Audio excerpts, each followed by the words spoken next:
所以我们就开始来听一听这位生物学家要跟我们讲的 Biomimicry in Action。If I could reveal anything that is hidden from us, at least in modern cultures, it would be to reveal something that we've forgotten, that we used to know as well as we knew our own names. And that is that we live in a competent universe, that we are part of a brilliant planet, and that we are surrounded by genius. Biomimicry is a new discipline that tries to learn from those geniuses and take advice from them, design advice. That's where I live, and it's my university as well.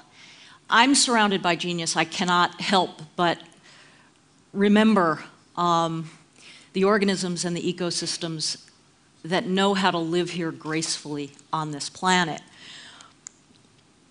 This is what I would tell you to remember if you ever forget this again.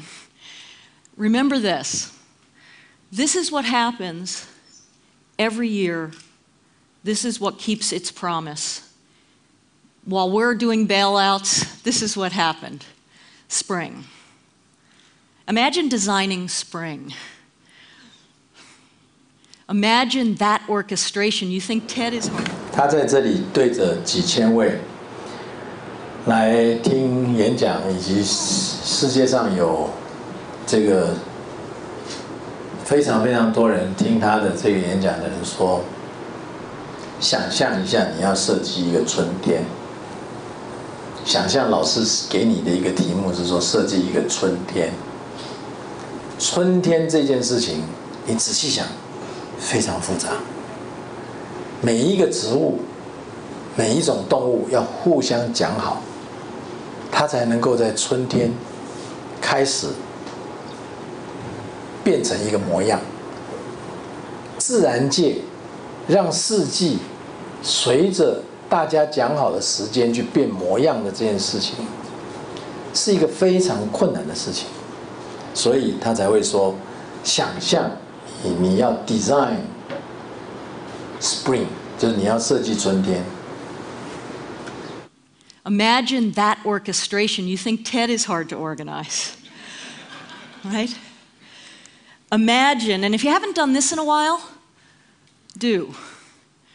Imagine the timing, the coordination, all without top-down laws or policies or climate change protocols. This happens every year. There's lots of showing off. There's lots of love in the air.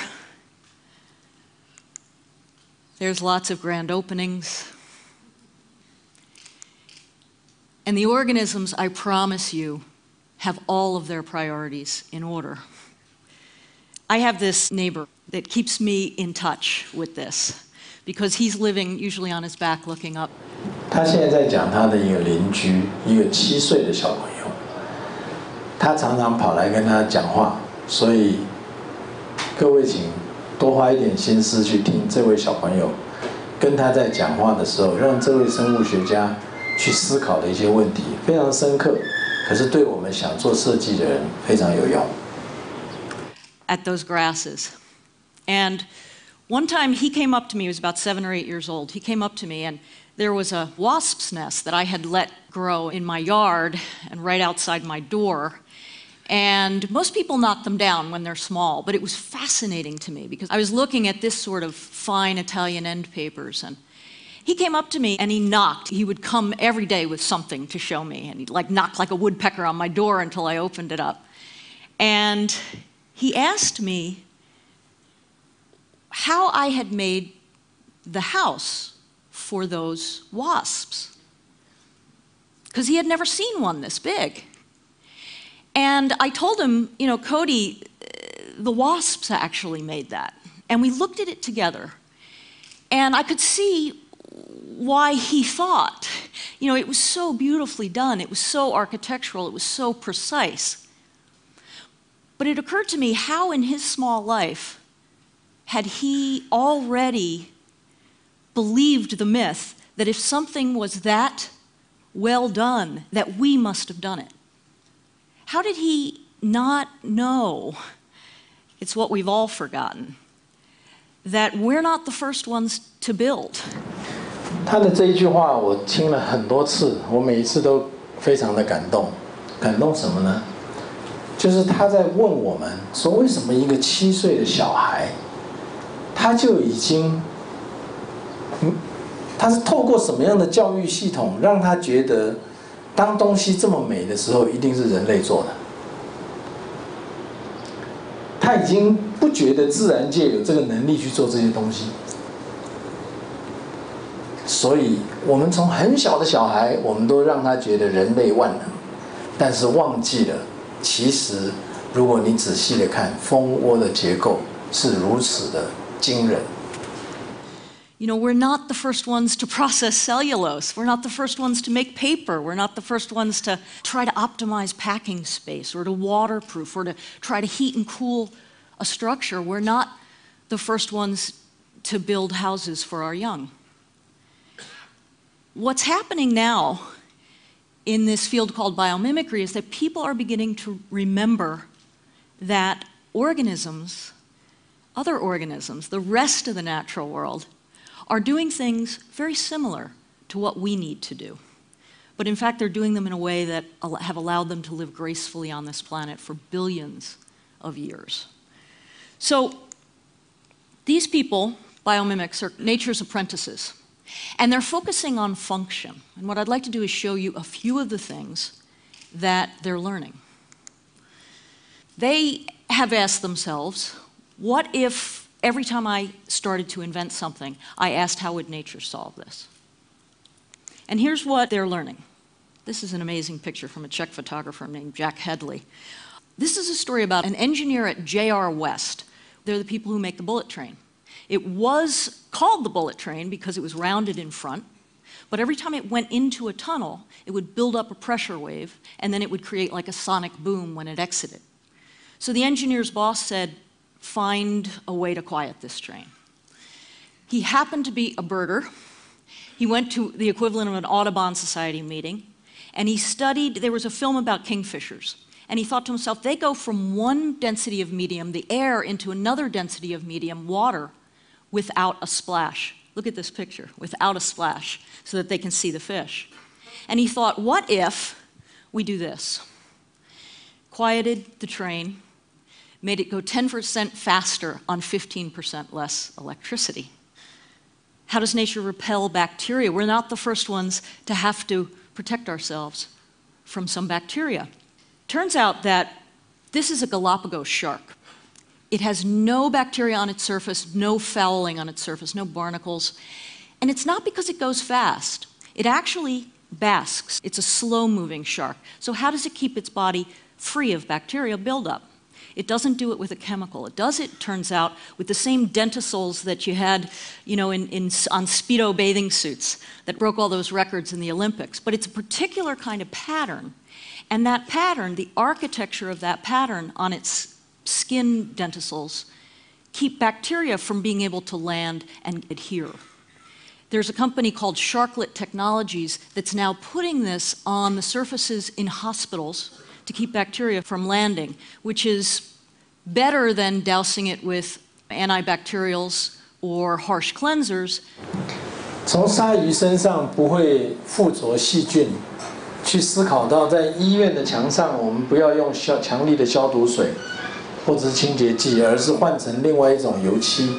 这种油漆的表面结构跟鲨鱼皮的表面的结构是一样的，那么就可以让细菌不要在上面滋生。那么这个就是像自然学习的概念。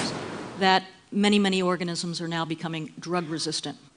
Hospital-acquired infections are now killing more people every year in the United States than die from AIDS or cancer or car accidents combined, about 100,000. This is a little critter that's in the Namibian desert, has no fresh water that it's able to drink, but it drinks water out of fog. It's got bumps on the back of its wing covers, and those bumps act like a magnet for water. They have water-loving tips and waxy sides. And the fog comes in and it builds up on the tips, and then it goes down the sides and into the critter's mouth. There's actually a scientist here at Oxford who studied this, Andrew Parker. And now kinetic and architectural firms like Grimshaw are starting to look at this as a way of coating buildings so that they gather water from fog. 10 times better than our fog-catching nets. CO2 as a building block. Organisms don't think of CO2 as a poison. Plants and organisms that make shells, coral, think of it as a building block. There's now a cement manufacturing company starting in the United States called Calera. They've borrowed the recipe from the coral reef, and they're using CO2 as a building block in cement, in concrete. Instead of cement usually emits a ton of CO2 for every ton of cement, now it's reversing that equation and actually sequestering half a ton of CO2, thanks to the recipe from the coral. None of these are using the organisms. They're really only using the blueprints or the recipes from the organisms. How does nature gather the sun's energy? This is a new kind of solar cell that's based on how a leaf works. It's self-assembling. It can be put down on any substrate whatsoever. It's extremely inexpensive and rechargeable every 5 years. It's actually a company that I'm involved in called One Sun with Paul Hawken. There are many, many ways that nature filters water, that takes salt out of water. We take water and we push it against a membrane, and then we wonder why the membrane clogs and why it takes so much electricity. Nature does something much more elegant, and it's in every cell. Every red blood cell of your body right now has these hourglass-shaped pores called aquaporins. They actually escort water molecules through. It's kind of a forward osmosis. They escort water molecules through and leave solutes on the other side. A company called Aquaporin is starting to make desalination membranes, mimicking this technology. Trees and bones are constantly reforming themselves along lines of stress. This algorithm's been put into a software program that's now being used to make bridges lightweight, to make building beams lightweight. Actually, GM Opel used it to create that skeleton you see in what's called their bionic car. It lightweighted that skeleton using the minimum amount of material as an organism must for the maximum amount of strength. This beetle, unlike this chip bag here, this beetle uses one material, chitin, and it finds many, many ways to put many functions into it. It's waterproof. It's strong and resilient. It's breathable. It creates color through structure. Whereas that chip bag has about 7 layers to do all of those things. One of our major inventions that we need to be able to do to come even close to what these organisms can do is to find a way to minimize the amount of material, the kind of material we use, and to add design to it. We use 5 polymers in the natural world to do everything that you see. In our world, we use about 350 polymers to make all this. Nature is nano. Nanotechnology, nanoparticles, you hear a lot of worry about this, loose nanoparticles. What is really interesting to me is that not many people have been asking, how can we consult nature about how to make nanotechnology safe? Nature's been doing that for a long time, embedding nanoparticles in a material, for instance, always. In fact, sulfur-reducing bacteria, as part of their synthesis, they will emit, as a byproduct, nanoparticles into the water. But then right after that, they emit a protein that actually gathers and aggregates those nanoparticles so that they fall out of solution. Energy use. Organisms sip energy because they have to work or barter for every single bit that they get. And one of the largest fields right now in the world of energy grids, you hear about the smart grid. One of the largest consultants are the social insects, swarm technology. There's a company called Regen. They're looking at how ants and bees find their food and their flowers in the most effective way as a whole hive. And they're having appliances in your home talk to one another through that algorithm and determine how to minimize peak power use. There's a group of scientists in Cornell that are making what they call a synthetic tree, because they're saying, you know, there's no pump at the bottom of a tree. It's capillary action and transpiration pulls water up a drop at a time, pulling it, releasing it from a leaf and pulling it up through the roots. And they're creating, you can think of it as a kind of wallpaper. They're thinking about putting it on the insides of buildings to move water up without pumps. Amazon electric eel, incredibly endangered some of these species, creates 600 volts of electricity with the chemicals that are in your body. Even more interesting to me is that 600 volts doesn't fry it. You know, we use PVC and we sheathe wires with PVC for insulation. These organisms, how are they insulating against their own electric charge? These are some questions that we've yet to ask. Here's a wind turbine manufacturer that went to a whale. Humpback whale has scalloped edges on its flippers, and those scalloped edges play with flow in such a way that it reduces drag by 32%. These wind turbines can rotate in incredibly slow wind speeds as a result. MIT just has a new radio chip that uses far less power than our chips, and it's based on the cochlear of your ear, able to pick up internet, wireless, television signals, and radio signals in the same chip. Finally, on an ecosystem scale, at Biomimicry Guild, which is my consulting company, we work with HOK architects, we're looking at building whole cities in their planning department. And what we're saying is that shouldn't our cities do at least as well in terms of ecosystem services as the native systems that they replace? So we're creating something called ecological performance standards that hold cities to this higher bar. The question is, biomimicry is an incredibly powerful way to innovate. The question I would ask is, what's worth solving? If you haven't seen this, it's pretty amazing. Dr. Adam Neiman.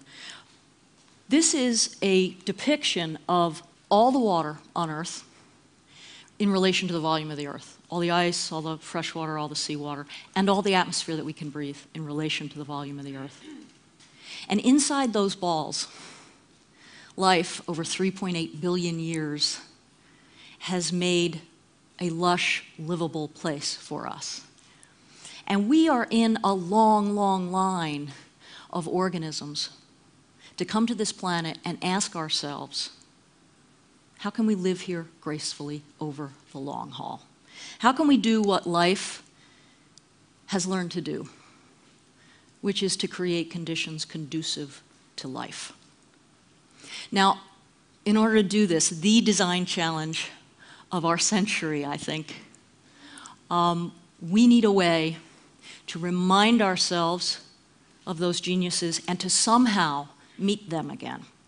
One of the big ideas, one of the big projects I've been honored to work on is a new website, and I would encourage you all to please go to it. It's called asknature.org. And what we're trying to do in a TED-esque way is to organize all biological information by design and engineering function. And we're working with EOL, Encyclopedia of Life, Ed Wilson's TED Wish, and he's gathering all biological information on one website, and the scientists who are contributing to EOL are answering a question, what can we learn from this organism?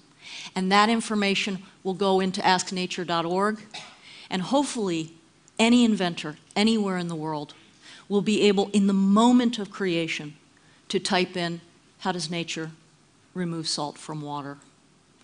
And up will come mangroves and sea turtles and your own kidneys.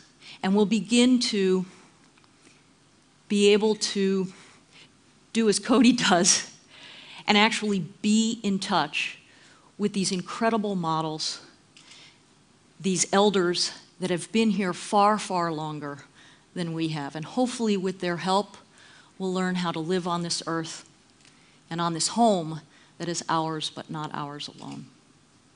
Thank you very much.